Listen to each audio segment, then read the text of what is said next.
kitchen. Thank you for joining me, and today's recipe is from my 4 Seasons Ninja Foodie cookbook, and in there you'll find the full list of ingredients. And if you need any of the equipment that I use during the recipe, then just go over to my website and it'll be linked on my accessories page for you. I really hope you enjoy this recipe. If you do, don't forget to hit that like button for me, and if you're new to Susannah's Kitchen, then subscribe to my channel for new weekly content. I'd love to see some of your creations, so don't forget to add them to my Facebook group and tag me in on my social media platforms. The links are all down below in my description. So I think we've got everything covered.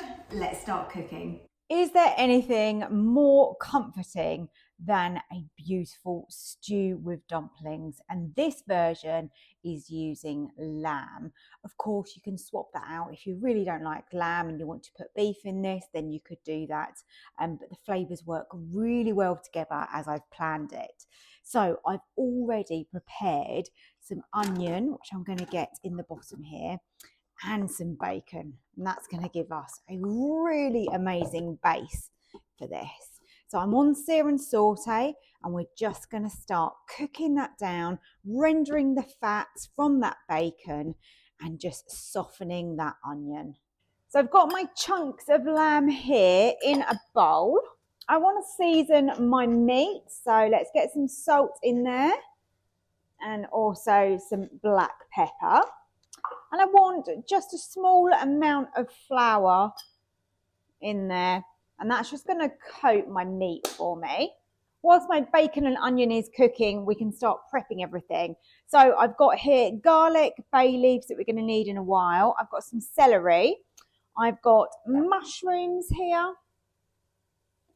And I want to start by thinly slicing my mushrooms. And then I will dice my celery, and I'm going to get that in next with the onions and bacon. And as you can see, I've also got some new potatoes and I've got some carrots. With the potatoes, you don't want them too big because we want to make sure that they cook at the same time as everything else. And I like kind of fairly small little pieces. So as you can see there, that is the size of the pieces that I'm using. So I wouldn't just quarter these, I would make them that bit smaller. Just because, you know, you really do want potatoes to be really nice and tender. And I will do a similar size with my carrots as well. Being a root veg, they're going to need, you know, that bit of extra cooking as well, aren't they? I've removed the bacon with the onions and also the celery. And then what you want to do is you want to get your lamb in. I'm probably going to do half and half roughly, just because I don't want this to stew and I want it to get some actual colour. So we're going to need to turn up our sear and saute for this. There is enough oil there in the bottom already that's left over. So it's just a case of colouring the lamb and then removing it and then doing the second batch. So it is likely that you're going to get a lot of bits stuck on the bottom of your pot. And it's not a problem because we're going to deglaze this, and that is all amazing flavour. So don't stress if your pot is looking a little bit like mine. Okay, so now I'm going to remove that second batch of lamb. Now I'm going to briefly add my garlic into here. Give that a good crush in. Now your garlic won't take very long just to kind of mellow and just cook out just for a minute, because you don't want to burn it and leave it too long. And then we can move on to deglazing the pan. That smells good. Smells really, really good. We put the wine in, and that's what's going to help us deglaze our pot. So just on a medium sear and saute, just let that warm up. And then if you've got a silicone utensil that's quite firm, it's a little bit easier just to kind of scrape off all of those pieces of meat that have got stuck to the bottom. because when we go on to pressure cook, you don't want anything stuck on the bottom of your pot, because 9 times out of 10 it's probably not going to come to pressure. It's going to start to burn, and that's the last thing we want. The newer that your pot is, the less likely it is that this happens. But as your pot gets older and the non-stick starts to just come away, really, it's just not there, it's just not as good, then this is really essential. That red wine has really done its job.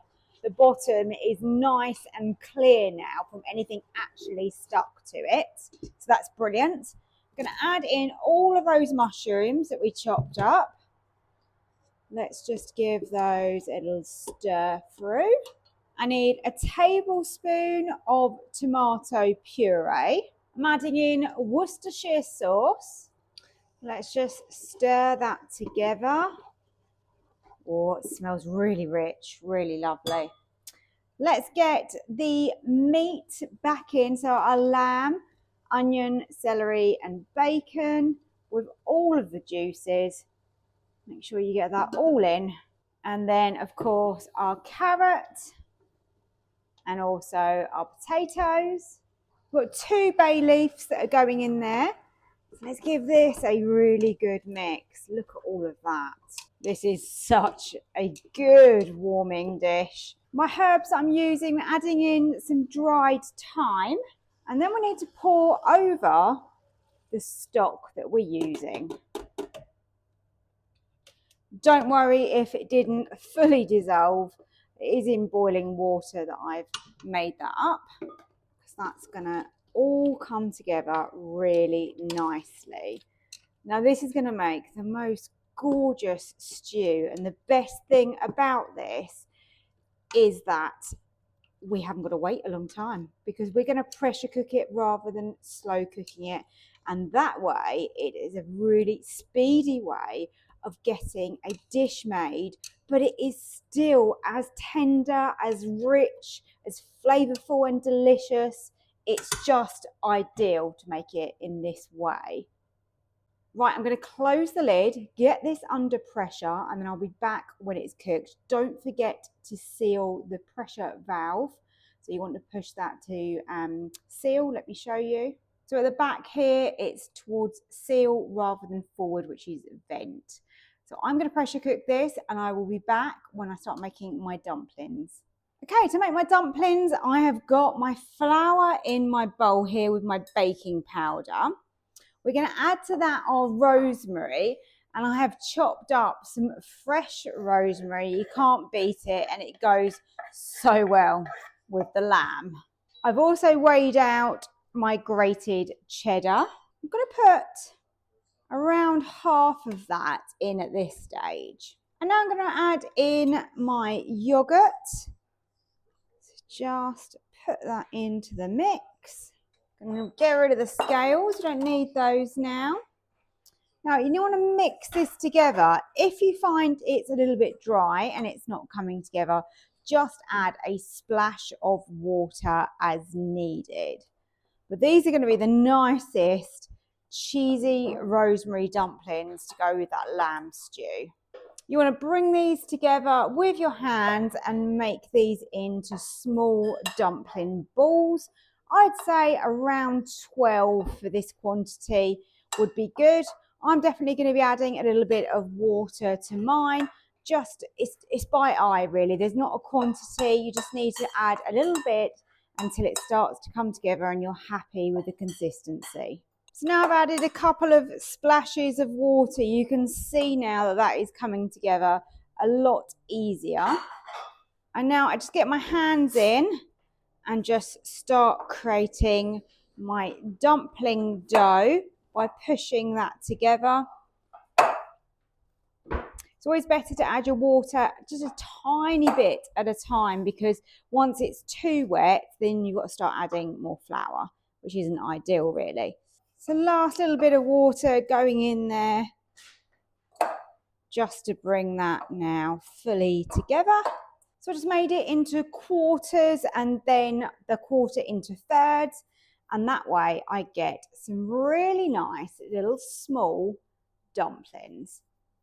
Obviously, if you want to do bigger dumplings, you can. They're going to take a little bit longer to then cook. But I quite like these little ones that will just go on the surface. They're not perfectly even by any means, but they are of similar size. There you go. So there's my first 3 that I've made. And now I'm just making the last ones. So now I have 12 little dumplings. Don't forget not letting the natural release run for the whole time. So once you get to the point where we need to release it, you literally come up here and you flick this from seal to vent, and then the pressure will be released for you. Pressure has been released. Let's have a little look inside. Now, it's always quite likely that with a stew that your liquid is a little bit too liquid when you come to the end, but that is absolutely fine. I'm just going to remove my bay leaves. I've got one. It's whether I can find the other. It's like a needle in a haystack like this. I never really understand how I can't find it easily. Anyway, let me talk you through what your options are. Now, you can sear and saute to reduce this down, and that is absolutely fine if you prefer to do that. But there is a fair amount of liquid, so I would probably say that that's going to take quite a long time. And, you know, everything's cooked, so you don't really want to kind of be cooking it more than you need to. I cannot find that bay leaf. I'm sure it'll pop up in a minute. Let's not worry about it right now. Oh, there it is. There you go. As I said, it appeared. There's a little culprit. Okay, so yes, you can sear and saute it to reduce it on its own. But I would suggest either adding some gravy granules if you like that. If you don't, I would add a corn flour slurry. So that's simply corn flour mixed in water. Always do that separately and then add it to your pot, and that just avoids any lumps forming. The other thing with this is it depends on how you like your stew, you know, whether you like a lot of, you know, thin gravy or you like it thicker. So I'm going to go with the corn flour option. So I'm just going to add some of that in,